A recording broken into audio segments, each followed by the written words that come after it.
Hello advanced algebra students, and welcome back to our next video lesson where we get into a very critical skill for the rest of the year called the unit circle. You had a Desmos activity yesterday that can help introduce you to the unit circle a little bit. And so we're going to expand that today, and I do apologize in advance. You're going to have two videos because this is a really big topic. I want to make sure that you understand what's coming your way. So the unit circle. Got some questions for you based on yesterday's Desmos activity. The first one, true or false? The unit circle has a radius of 1. Well, that is definitely true. That's what makes it the unit circle. Okay, this entire circle, as you investigated yesterday, has a radius of 1, and we're going to be using that property to help us identify certain cosine and sine and some different rules. The equation for this circle is x squared plus y squared equals 1. Really, that's kind of like our Pythagorean theorem almost in a sense as well, as we start putting some right triangles on here. All right, but the unit circle will have a radius of 1. Next one. When using the unit circle, you should always start at the point 1, 0. True or false? That is also true. Whenever we're using the unit circle, doesn't matter if we're going in a positive degree measure or if we're going in a negative degree measure, we always start at this point over here. Always at 1, 0, which is the point here on both graphs. Okay, it's really super important that you start there no matter which way we start to calculate. Next one, true or false? When navigating on the unit circle, positive is clockwise and negative is counterclockwise. This is false.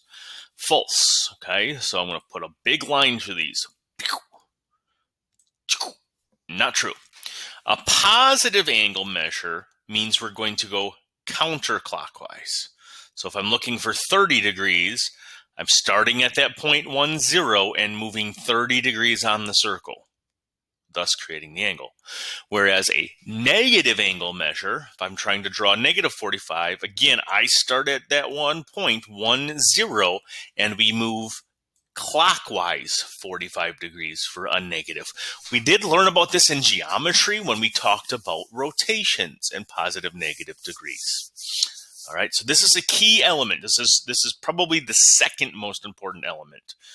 Positive angles are going to go just like we're walking around the quadrant, all right, going to go counterclockwise. Negative angles have to go clockwise. True or false? The ordered pairs on the unit circle are given by cosine of the angle, sine of the angle. This is true. There was a very specific problem and slide in there yesterday where it had you kind of estimate this point, okay, and then you tried to use cosine or sine of a certain angle measure to see if you could get them to match up. And so you will see, if there's one thing in this short video that you need to know, it's this right here.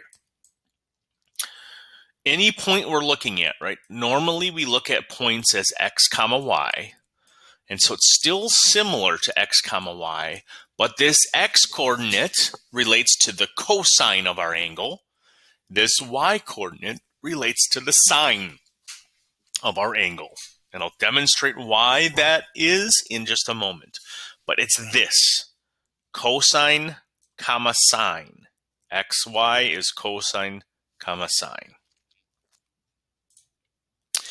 Now, one of the nice parts about our unit circle is that many of our angle measures and our measurements don't actually require a calculator.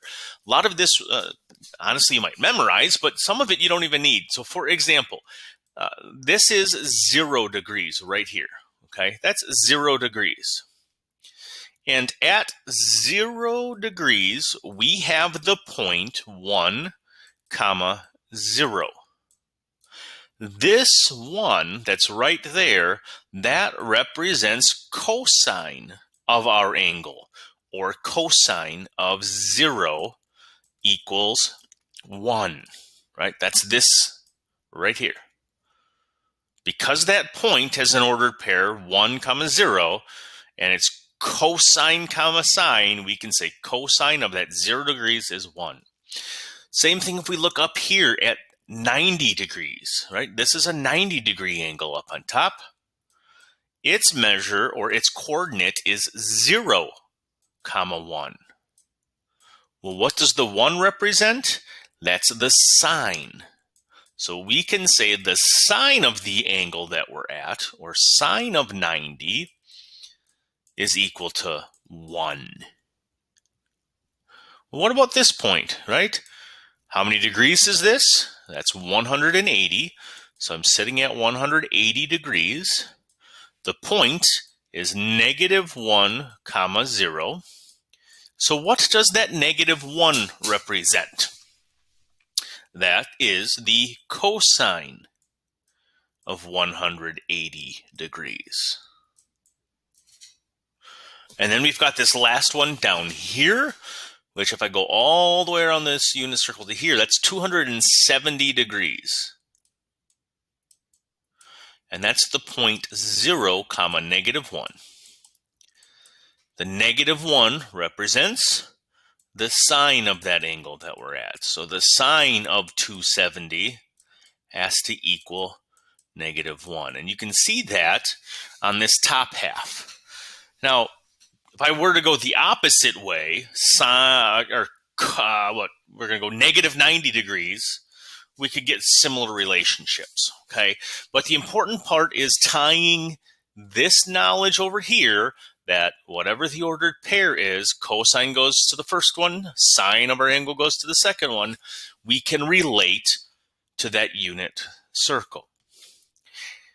Now that's fairly easy, in my opinion, to do when we're at 0, 90, 180, and 270, because it's just the number 1 in different spots. But what happens then when we're on the rest of the unit circle and we're not exactly, like let me just say, for example, what happens if I'm here at this point on the unit circle? How do I know the ordered pair for that one? Well, that's where our special right triangles really comes into play, okay? If this is the center of the circle, this is my center, and I've got this circle that goes, oh, I shouldn't draw it with a line. We should be drawing a circle. And we've got this circle that goes all, and it's going to be a really bad circle, I'm sorry. Right, it goes all the way around. What's the length of the hypotenuse for this triangle? Well, that's 1, because the radius of our said circle is 1. We know that this side is x, and we know that this side is x. We know that 1 is equal to x times the square root of 2. If we simplify that to figure out what the x value should be, we can divide by the square root of 2 to both sides, and we get 1 over the square root of 2 equals x. However, we have to rationalize that. We can't leave square root in the denominator, so we're going to multiply by square root of 2 over the square root of 2.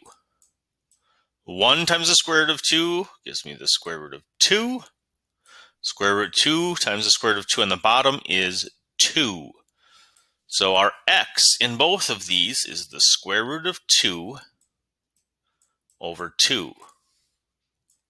How does that relate to the point then that's on the circle? Well, this point right there on the circle, the x distance is this leg of the triangle. It went this far on the x, square root of 2 over 2.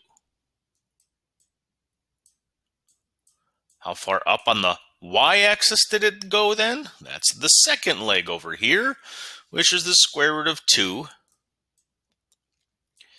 over 2.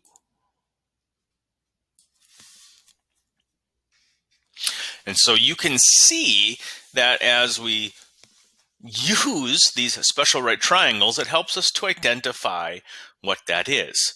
But we're going to learn in the second video that there's a pattern to all of this that slowly starts to repeat. Okay. For example, if I did it with a 30, 60, 90. All right. So this 30, 60 one. And again, here's my circle that's going around, right? So the radius is 1, meaning the hypotenuse is 1. If the hypotenuse is 1, what is the x value? It has to be 1/2.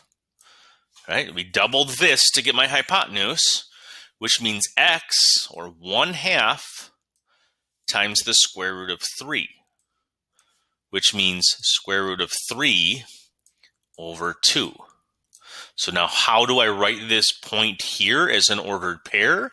We use the x first, so that's 1/2, comma, how high did we go? Square root 3 over 2.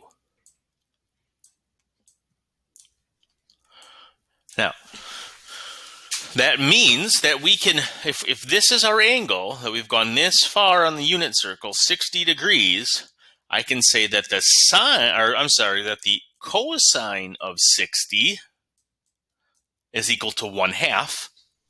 And I can say that the sine of 60 degrees is equal to square root of 3 over 2.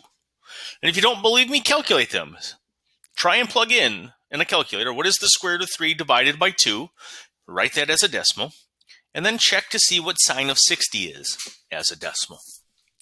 So we're going to stop this video here, give you a moment to walk away, take a break, get some exercise, get a drink, whatever you need to do before we start to complete out the rest of the unit circle. Because I don't want to just stop right here. Right? This is how we're going to get all of the information in the unit circle. So I'm going to give you a moment. Go ahead, take as many minutes as you need. There will be a second video that will help you.